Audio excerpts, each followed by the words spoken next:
Michigan State, the kind of problems they present, what kind of... Well, they're very aggressive. They're big, they're strong, they're fast. They're everything you would expect in a Big Ten level defense. They're going to load the box and stop the run. They're going to dare you to throw the ball. They play press man all over the place. So they present a lot of challenges, which our kids, we showed them today, they're ready for it and they're excited about it.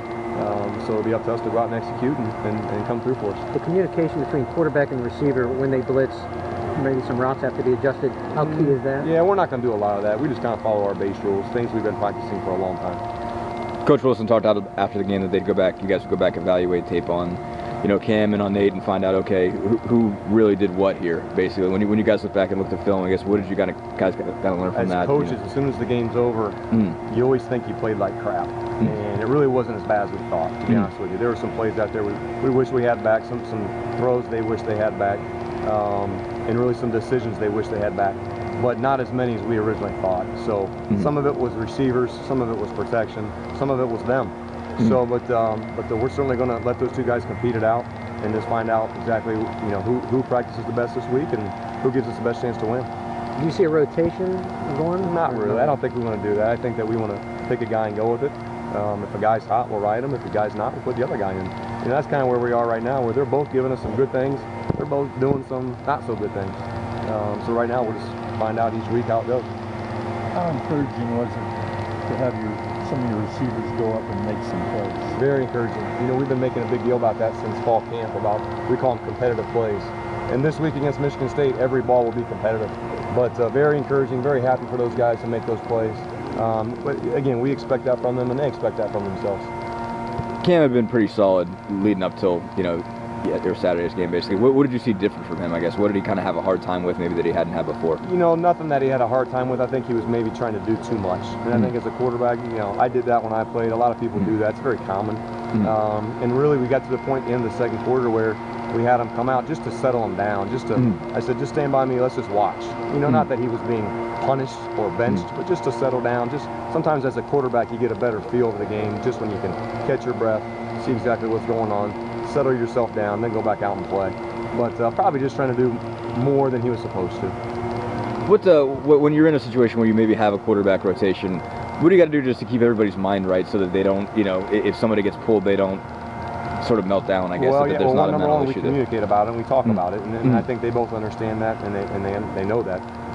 Number two, I think as a backup quarterback, whoever the number two is, you still prepare like you're the starter. And a lot of people say the toughest job on this team is to be the backup quarterback because you never know if you're going to play 80 snaps or you're not going to play at all, but you have to be ready to do that, and those guys are doing that.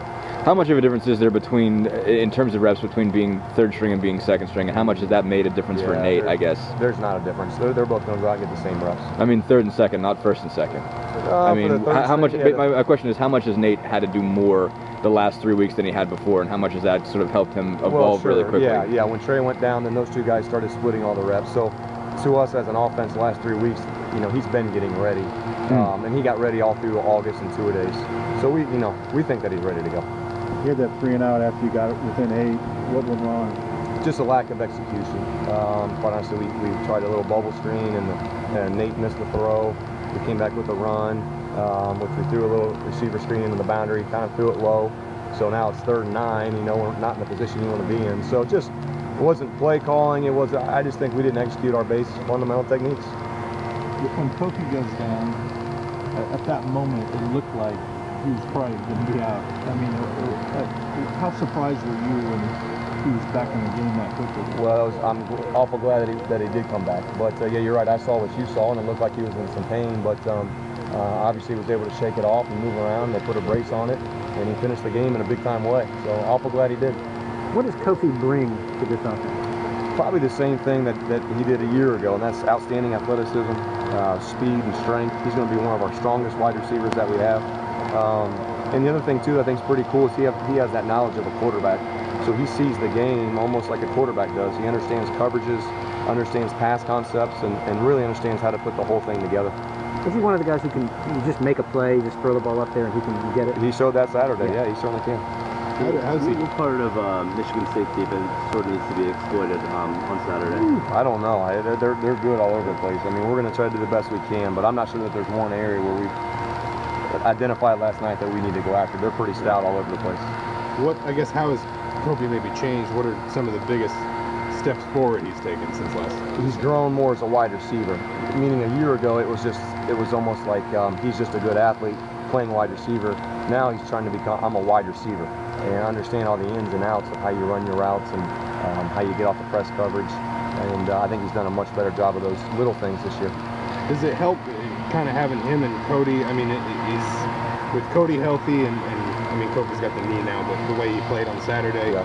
I mean, what does that add to the offense when you've got two receivers that you can kind of count on to make plays like that? Well, I think that helps a lot, and I don't think those are the only two, to be honest with you. I think that Shane Wynn has showed the ability to make plays, Nick Stoner and Dewey. So we feel like right now we have some good depth there, and some good young depth. All those guys are back for another year.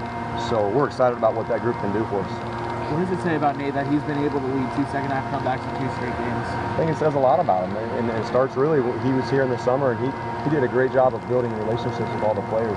You know, I think when you come in as a freshman, it's easy to maybe be the high school hotshot and turn off some of the other players, but he did a great job of establishing some relationships and learning the offense, and really just going out and keeping cool and making plays. How have you just seen each of them just evolve in the last couple of weeks? I mean, how have you seen Cam and Nate evolve as they've been put in this? I think they both have picked up their game since Trey went down. And really from a confidence standpoint, from that level of they know it's their turn now to step up and make big plays for us. Kevin, I know this is Thanks, Kevin.